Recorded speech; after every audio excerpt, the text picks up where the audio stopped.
They say history remembers the victors, but sometimes it forgets the ones who made victory possible. On June 6, 1944, as the Allied invasion of Europe began, a single stone bridge in the French countryside became the most important piece of ground on Earth. 200 American paratroopers were sent there with one order: hold the bridge or die on it. For 2 days, they faced tanks, artillery, and 1,000 German soldiers. And somehow, they did not move. The story of La Fière is not about glory. It's about endurance, the kind of quiet defiance that decides wars. If those men had failed, the landings at Utah Beach might have collapsed before they ever began. This is the forgotten battle that saved D-Day. The night before the invasion, the skies over Normandy were a sea of engines. Hundreds of C-47 transport aircraft flew in tight formation, carrying the men of the 82nd and 101st Airborne divisions. Each soldier sat silent, weighed down by 70 pounds of gear, staring into the red glow of the cabin light. They had been told that the German lines were thin. They had been told they would be landing on firm ground. Both would prove to be wrong. At 1:51 a.m., the jump lights turned green. One by one, the men leapt into the blackness. Below them lay the flooded fields of the Murderette River, thousands of acres deliberately inundated by the Germans to slow any advance. The paratroopers dropped into the cold water, struggling under the weight of their equipment. Many never surfaced. Others swam for their lives toward faint patches of land that broke through the flooded plain. By dawn, only fragments of units remained intact. Small groups of Americans stumbled through hedgerows and orchards, drawn by the sound of distant gunfire. Lieutenant John Dolan, commanding what was left of his platoon, gathered 80 men near the village of La Fière. They were miles from their drop zone, cut off from radio contact, and nearly surrounded. Yet they held a bridge that none of them could afford to lose. The bridge was a narrow stone causeway, crossing the Murderette River, bordered by trees and open fields. On the far side, German vehicles were already moving, armored cars from the 91st Air Landing Division. The paratroopers dug in behind the stone walls, setting up machine guns and waiting. When the first German vehicle reached the middle of the bridge, a bazooka fired. The explosion shattered the morning calm. Smoke and fire rolled across the water as the vehicle burned. German infantry scattered for cover, returning fire with rifles and machine guns. The paratroopers held their ground, invisible in the hedgerows. For hours, the battle raged without pause. Mortar shells landed among the Americans, tearing gaps in their line. Medics crawled through the mud to reach the wounded, using torn parachutes as bandages. By noon, half the defenders were dead or injured, yet no one withdrew. The situation grew desperate. Ammunition ran low, radios were destroyed, and water supplies were gone. The men passed magazines from one position to another, shouting over the roar of artillery. Private William O'Hara manned a captured German MG-42, its barrel glowing red-hot from constant fire. He had no spare parts, no cooling water, only determination. The Germans attacked again in the afternoon, this time supported by light tanks. The paratroopers had only a handful of bazookas. Their rounds bounced off the armor, but they kept firing, aiming for the treads and vision ports. One tank burst into flames, another backed away, its crew blinded by smoke. The fighting continued into the night. Rain began to fall, mixing with the blood and mud around the bridge. The flashes of gunfire lit up the darkness like lightning. Men who had never prayed before whispered to themselves in the pauses between explosions. At midnight, reinforcements arrived, exhausted paratroopers who had been lost since the jump. Among them was Lieutenant Colonel Benjamin Vandervoort, commanding the 505th Parachute Infantry. He had broken his leg during the landing, but refused evacuation. Using a rifle as a crutch, he limped across the field to Dolan's command post and looked out over the burning causeway. He said nothing. He didn't need to. The next morning, the Germans attacked again, heavier than before. 3 tanks advanced side by side, followed by hundreds of infantry. The paratroopers waited until they were halfway across, then unleashed everything they had left. The bridge disappeared in smoke. Machine gun fire raked the German ranks. Grenades arced through the air. For nearly 2 hours, the two sides fought at point-blank range. When the smoke cleared, the bridge was still in American hands. By evening of June 7th, the Germans withdrew, leaving behind their dead and burning vehicles. 200 paratroopers had held against an entire regiment. The causeway at La Fière was secured, and with it, the western flank of the D-Day landings. Yet history would barely mention their names. By the morning of June 7, 1944, the battle for La Fière Bridge had entered its second day. The Germans now understood the importance of that narrow causeway across the Merderet River. To hold it meant to block the flow of American reinforcements inland from Utah Beach. To lose it meant surrendering the western flank of Normandy altogether. Inside the headquarters of the 91st Air Landing Division, orders were issued with urgency. The commander demanded the bridge retaken at once. Reports spoke of only a handful of American paratroopers holding it. That detail, repeated by every officer, would prove fatally misleading. At dawn, the first counterattack began. German paratroopers and armored vehicles rolled forward through the mist, engines growling across the wet fields. The landscape was silent except for the sound of distant artillery from Utah Beach. The war, vast and mechanical, felt impossibly close. In the village of Coquigny, west of the bridge, local French civilians hid in their cellars. They had seen enough in 4 years of occupation to know what came next. To them, the war had no flags, only the sound of boots on stone. A farmer named Lucien Bertrand later recalled hearing the first shots that morning. He peeked from his window and saw German troops crouching behind his barn, their faces grey from exhaustion. Across the river, the Americans were invisible behind hedgerows, but their gunfire cut the air in sharp, deliberate bursts. German artillery opened fire, high explosive rounds crashing into the paratroopers' lines. The bridge disappeared beneath smoke and dust. When it cleared, the Americans were still there. Machine gun fire answered from the east bank, cutting through the fog with brutal precision. A platoon of German pioneers advanced onto the bridge, carrying flamethrowers and explosives. The causeway was narrow, barely wide enough for 2 men side by side. They moved fast, stepping over debris, dragging the heavy weapons behind them. Halfway across, a burst of fire from an unseen position swept them down. The survivors crawled back, their equipment left behind. The division staff believed the Americans were few, a dozen perhaps. In truth, they faced 200 men, each entrenched behind stone walls and hedges, firing from positions they had dug through the night. The Germans had underestimated both the strength and the resolve of their enemy.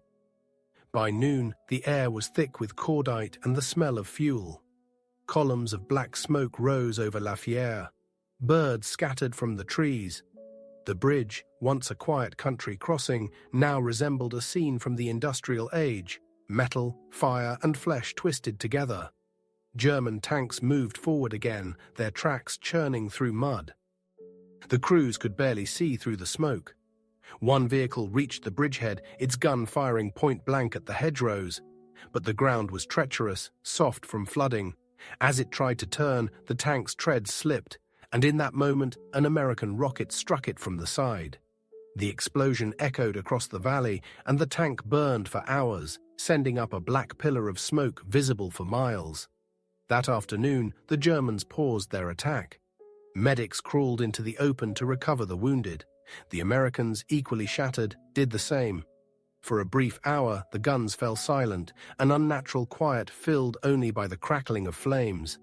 In a field near Coquigny, a German officer named Oberleutnant Müller studied a captured American helmet. The bullet holes told their own story. He realized that the men across the river weren't amateurs.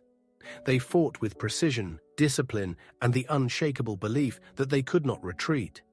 The radio reports to division headquarters grew darker. "Resistance remains strong," one message read. "Losses are high." Still, the orders did not change. The bridge must be taken by nightfall. By evening, the next assault began. Infantry advanced under cover of artillery. The setting sun cast long shadows across the causeway, turning the smoke red. From the eastern side, the Americans answered with concentrated fire. Each side had reduced the world to a strip of stone less than 100 meters long, and neither would give it up. At 9 p.m., the final German assault of the day was launched. Under the pale light of flares, soldiers sprinted across the bridge in small groups. Machine gun tracers streaked above the water like fireflies. The river reflected the chaos, flashes of light, burning oil, drifting smoke. By midnight, the attempt had failed again. The wounded filled the ditches. Some cried out for help, others lay silent. The Germans fell back once more, leaving behind the twisted wreckage of vehicles and the bodies of men who had believed the bridge could be retaken by will alone. In the early hours of June the 8th, heavy rain began to fall. It washed the blood from the stones and filled the shell holes with muddy water. The survivors on both sides huddled under makeshift covers, too tired to move, too proud to surrender. For the villagers of Fière, the next morning was the first moment of stillness in 3 days. They emerged from cellars and barns, their faces pale, their homes shattered. The bridge was a ruin, smoke still rising from burned-out vehicles, the smell of fuel lingering in the air. And on the eastern bank, behind the low stone wall, the American paratroopers were still there, motionless, blackened with soot, their uniforms soaked through, rifles resting across their knees. The German reports that day were short and restrained. The bridgehead cannot be retaken. Enemy positions are well prepared and supported by reinforcements. In the end, the cost was measured not in meters of ground, but in men. For the Germans, Fière became a lesson in futility. For the Americans, it became a symbol, proof that discipline and courage could overcome superior firepower. And for the civilians who lived there, it was something else entirely. A memory that would never leave them. Years later, Lucien Bertrand would stand beside the new bridge, rebuilt in peace, and look out over the river. He said quietly, "It is strange. They fought so hard for a road, but I think what they really fought for was time." When the sun rose over Fière on June 8, 1944, the bridge was silent. Smoke still drifted over the river, and the smell of burned oil and cordite hung heavy in the air. The bodies of men and machines lay side by side, indistinguishable under layers of ash and mud. The battle was over, but only just. For 2 full days, barely 200 paratroopers had held against an entire German regiment. They had done what no plan had predicted they could do, yet what remained of them looked nothing like victory. There were no cheers, no music, no shouts of triumph. Only the slow, methodical work of survival. Medics moved between shell holes, searching for anyone still breathing.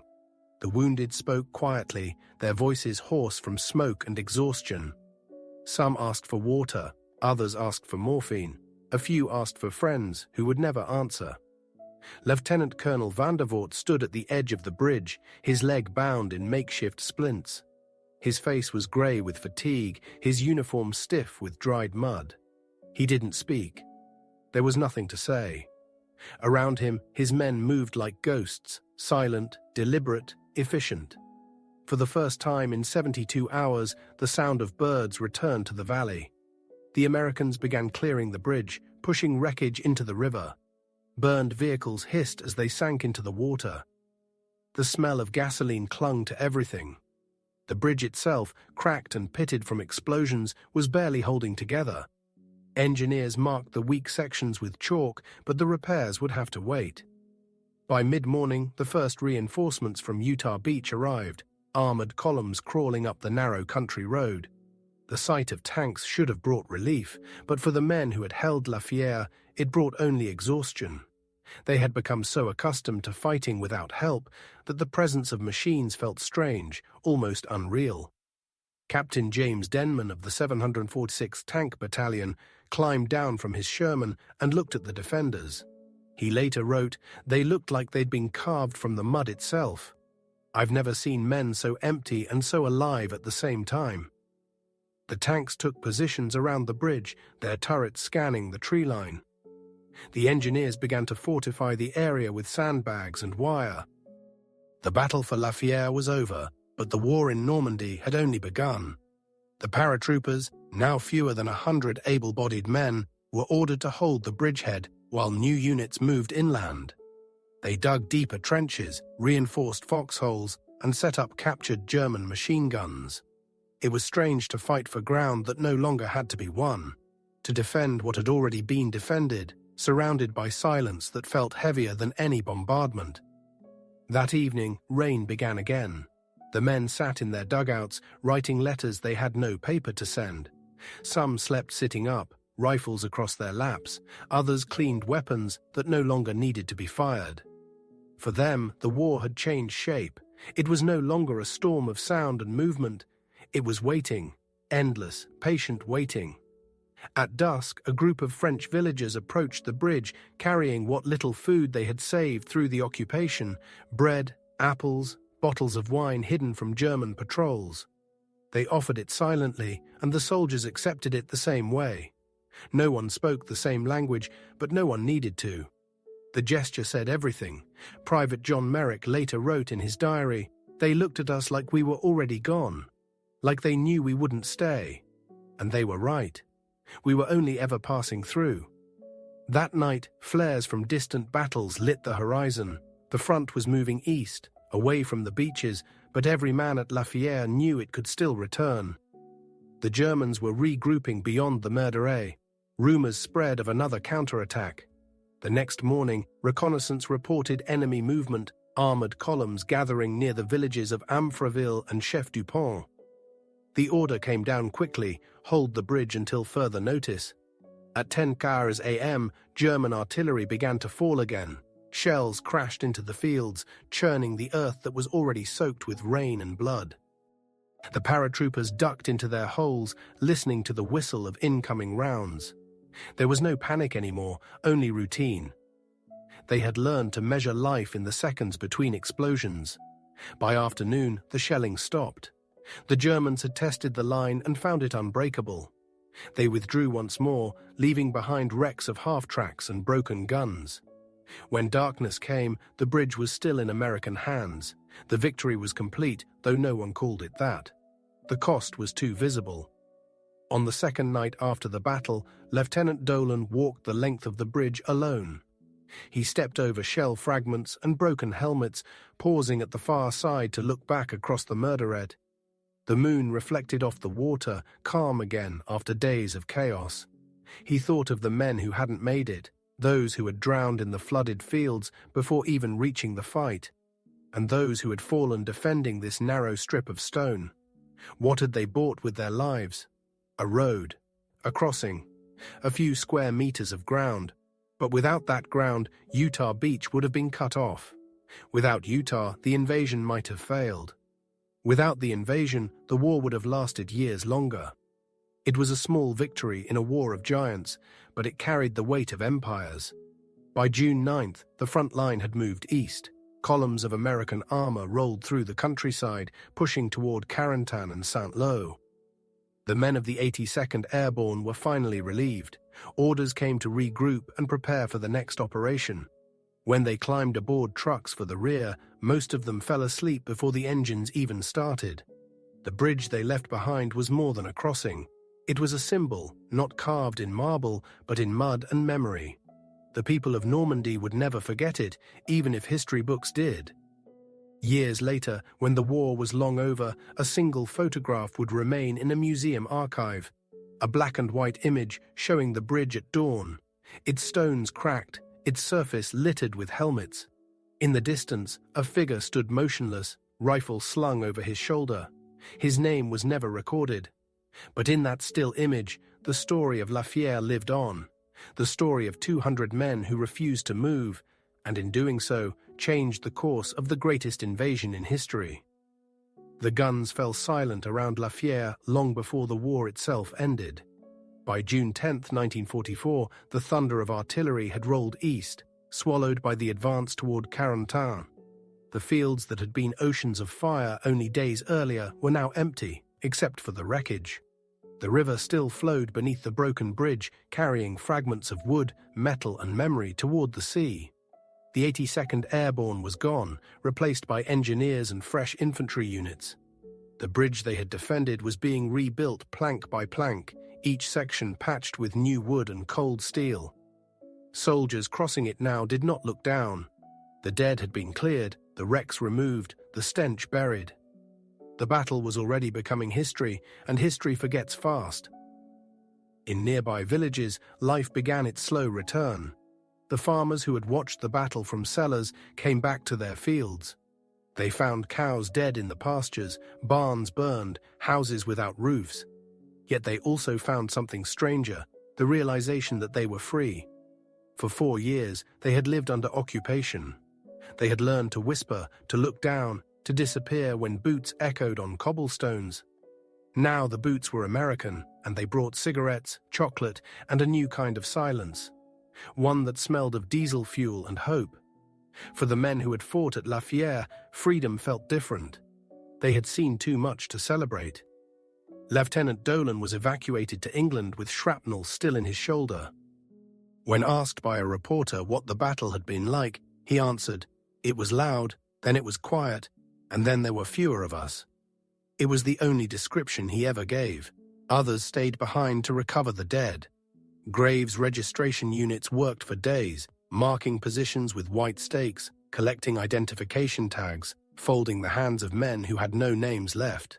Photographers moved among them, not journalists, but military recorders, capturing every detail for files that no one would open for decades. The camera lenses clicked, one after another. Each frame was the same: a burned tank, a collapsed hedgerow, a rifle half buried in the mud. No one smiled, no one posed. The images were meant for archives, not headlines. In Washington, dispatches from Normandy spoke of steady progress and minor local resistance. The name La Fière appeared once, in a single footnote, misspelled. For the men who had been there, it was as if the bridge had never existed. But memory is stubborn. In the years that followed, those who survived began to find one another. Letters crossed oceans. A man from New Jersey wrote to another in Kansas, "You remember the causeway?" They met again at reunions, grey-haired, slower, their medals tucked away in drawers. And when they spoke of the war, they never started with Normandy or Sicily or Holland. They started with that bridge. By 1946, the French government erected a small wooden cross near the Murderay. It bore no names, only a date: 6-9, Juin 1944. Children played nearby, unaware that the ground beneath them had once been soaked with history. The villagers tended the marker for years. When storms came, they repaired it. When it rotted, they rebuilt it in stone. They called it Le Pont de la Fière, the proud bridge. But for the soldiers, pride was never the right word. They remembered faces more than victories. Private William O'Hara, who had manned the captured MG-42, returned to Normandy in 1950. He brought his son, then 6 years old. Standing by the river, he said only, "They're still here." The boy didn't understand then. Years later, he did. The world moved on. The war became textbooks, parades, and documentaries narrated by voices that had never heard a bullet pass by. The faces of the men who fought at La Fière faded into grainy black and white photographs. Some appeared in newsreels, unnamed. Others disappeared completely, but history has a way of circling back to what matters. In 1984, on the 40th anniversary of D-Day, an old veteran named Leonard Funk returned to Normandy. He walked the length of the bridge, leaning on a cane. He stopped halfway across, the same place where he had once crawled through mud under fire. The new bridge was wider, paved, strong enough for trucks, but the river still flowed beneath it, unchanged. He turned to the reporter beside him and said, "We didn't win a battle here. We just didn't lose one." That single sentence became the truth of La Fière, not triumph, not tragedy, just endurance. That same year, local historians uncovered forgotten German reports describing the engagement. The language was dry, bureaucratic. Enemy forces stubbornly resisted, attack repelled due to heavy losses. Between those words lay the entire story: courage, fear, exhaustion, but none of it fit in the lines of a report. A few surviving Germans, interviewed decades later, remembered the Americans with a kind of grim respect. One recalled seeing paratroopers firing until their rifles glowed red. Another remembered a single word shouted across the water: He couldn't remember what it meant, but he said it sounded like stay. By then, even the veterans began to question why the battle had been forgotten. It had been decisive. Without La Fière, Utah Beach might have fallen. Without Utah, the Allied armies might have been split in two. And yet, in the great machinery of history, their stand was a small gear, essential but unseen. In 1994, a permanent monument was built beside the river, stone, simple, bearing the insignia of the 82nd Airborne Division. Every June, paratroopers from around the world gather there to jump again over Normandy's fields. Their parachutes open like white flowers in the wind, drifting toward the same ground their predecessors once fell upon in darkness. The locals watch from the fields, their grandchildren on their shoulders. They know the story now. They tell it to anyone who will listen. Yet even today, the bridge remains quiet. The river flows beneath it, as it always has, reflecting the sky and the ghosts of men who once fought for its stones. It is said that when the wind moves through the poplar trees beside La Fière, it sounds like the rustle of parachutes. Perhaps it's imagination. Or perhaps the past never really leaves us. It just changes its uniform. Time moved on, but the bridge stayed. La Fière became part of the landscape again, quiet, familiar, almost ordinary. Cars passed over it, their tires whispering across the same stones where men once bled. The river below reflected clouds instead of smoke. Children fished where soldiers had once taken cover, but every stone still remembered. History, like water, doesn't stop. It reshapes. It smooths the sharp edges of violence until only the outline remains. And yet, beneath that quiet surface, something endures. The memory of what human beings can endure when the world expects them to fall. The men of La Fière never saw themselves as heroes. They were soldiers doing their duty in a war too large to understand.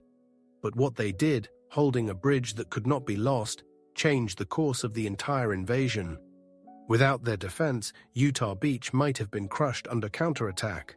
Without Utah, the link between British and American forces might have broken. Without that link, Europe might have remained under tyranny for years more.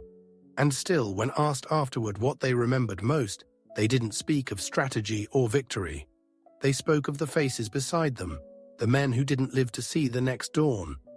Sergeant Bud Callahan once said, "You never know which moments will matter. You just hold on until someone tells you to stop." No one ever told him to stop. He fought from Normandy to the Rhine and came home to a country that barely knew his name. It was the same for thousands. The world celebrated D-Day as a triumph of nations, but for those who fought it, it was a story written in inches, a bridge, a field, a name carved on a helmet. Years later, a historian described La Fière as a footnote that saved an army. He wasn't wrong. But even a footnote can hold the weight of a continent. In the early 2000s, the last survivors began to fade. Each year, fewer came to the anniversary in Normandy. They arrived in wheelchairs or leaning on canes, their uniforms hanging loose on aging frames. They saluted the flag, stood at attention as the bugle played, and looked out over the bridge, seeing not the tourists or the cameras, but the ghosts standing beside them. For them, time had not erased the sounds. They could still hear the crack of rifles, the rush of shells, the voices shouting orders that no longer made sense. And in that noise, there was something pure, the knowledge that they had stood when the world demanded it. One veteran, interviewed in 2004, said quietly, "You never really leave that place. Part of you stays behind, holding the bridge." He died the next year. His ashes were scattered over the Murderay River. What happened at La Fière was small by the standards of world wars. No generals visited, no medals were awarded for the bridge itself. But in the architecture of victory, it was a foundation stone, invisible, essential, immovable. Wars are not won by speeches or symbols. They are won by men standing where they are told to stand and refusing to move until the world shifts around them. At La Fière, they did exactly that. They fought without support, without sleep, without retreat. They fought until the river itself seemed to rise to defend them. And when the smoke cleared, they were still there. Not because they believed they would win, but because they could not imagine leaving. That is what separates courage from hope. Courage has no promise of tomorrow. It simply acts again and again until tomorrow arrives. Today, the bridge is paved, widened, and lined with plaques. Tourists stop for photographs. Cyclists cross it on sunny afternoons. Most don't notice the small bronze marker set into the wall, a pair of wings and the number 82. Those who know, know. Every year on June 6th, paratroopers from around the world gather in the fields nearby. They climb into C-47s painted with invasion stripes and jump once more into the Normandy sky. The white canopies bloom like flowers over the green countryside. When they land, they walk to the bridge and stand in silence. Some kneel and touch the stones. Some look out across the water and whisper names. None of them call it heroism. They call it duty. The locals still tend the grounds. The grass grows thick now, the trees tall, and in the evenings, when the wind shifts through the poplars, the sound it makes still resembles the faint rustle of parachutes descending through night air. Perhaps it's coincidence. Perhaps not, because some stories never really end. They wait, buried in the soil, carried by the wind, remembered by those who still care to listen. In the end, the story of La Fière is not about victory or defeat. It is about what it means to hold on, not for glory, not for recognition, but because the moment demands it. 200 men stood at a bridge and refused to move. They were not larger than life. They were life, raw, fragile, relentless. The world around them has changed beyond recognition, but that single act endures. It endures in the maps of historians, in the letters of survivors, in the still air above a quiet river in Normandy. And perhaps one day, long after all who remember are gone, someone will walk across that bridge, pause halfway, and feel something. A weight, a whisper, a reminder that courage is not noise, but the absence of surrender. That will be enough. Because long after the last bullet rusts, long after the last photograph fades, the bridge at La Fière will still stand. And with it, the memory of those who held it. Not to win a war, but to give the world another sunrise.